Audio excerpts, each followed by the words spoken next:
The race is on, of course, for the next New South Wales Premier after Gladys Berejiklian quit as the Premier of New South Wales after the corruption watchdog revealed it was investigating her conduct. The abrupt resignation has prompted a political battle to determine who next will lead not only the party, but Australia's biggest economy. More than 4 years as Premier of New South Wales over in a matter of minutes. Gladys Berejiklian holding back tears as she announced her resignation as leader. It pains me to announce that I have no option but to resign from the office of Premier.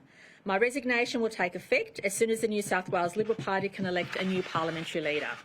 The political career of one of the state's most popular premiers is finished. Her secret relationship with disgraced former MP Daryl Maguire shocked the state last August. More than a year on, it's cost her her job. My resignation as Premier could not occur at a worse time, but the timing is completely outside of my control, as the ICAC has chosen to take this action during the most challenging weeks of the most challenging times in the state's history.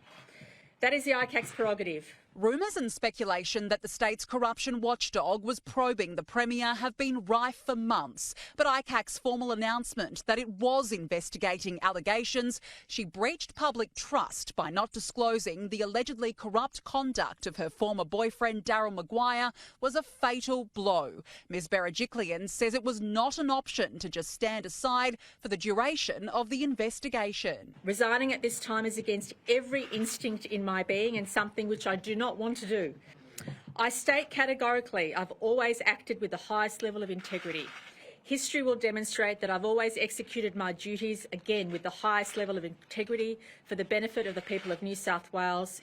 Her resignation has sent shockwaves across the country and from both sides of politics. Her deputy and New South Wales Nationals leader John Barilaro saying, "I have served as the Deputy Premier to Gladys Berejiklian for almost 5 years, and in that time she has led this state through some of its darkest days." Treasurer Dominic Perrottet adding, "Gladys has worked tirelessly before and through the pandemic to protect the people of New South Wales from COVID-19 and to ensure our great state remains strong and resilient." The New South Wales opposition leader saying, "From day one, I have acknowledged the Premier's efforts steering our state through the COVID crisis last year." The Prime Minister praising her leadership.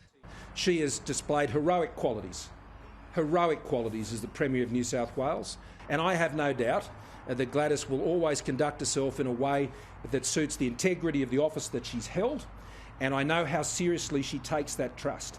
Federal Labor leader Anthony Albanese has thanked the Premier for her service. Gladys Berejiklian has done her best. I wish her well for the future. The state's next Premier is expected to be announced on Tuesday at a party room meeting called for 10 a.m. after Liberal Party members meet to elect a new leader. New South Wales Treasurer Dominic Perrottet and Planning Minister Rob Stokes affirming as the frontrunners to replace Gladys Berejiklian. Mr Perrottet, a Conservative, could run a unity ticket with moderate Matt Keane as his deputy. But factional warfare could cost the Treasurer the opportunity. Tourism Minister Stuart Ayres and Transport Minister Andrew Constance are outside options. The leadership contest will precede the ICAC's public inquiry into Ms Berejiklian, which begins Monday, October 18th. She will have plenty of time to prepare for her time in the witness stand, having resigned not just as Premier, but from the Parliament as the member for Willoughby. It's a fall from grace for the face of the pandemic in New South Wales. Notwithstanding the challenges of the last few years and few months in particular, I have never felt stronger nor more confident in my leadership. I have absolutely no regrets during my time in public life. My only regret will be not to be able to finish the job to ensure the people of New South Wales transition to living freely with COVID. The woman who guided the state during the bushfires and pandemic, now in a crisis of her own. Dominic, Sky News, Sydney.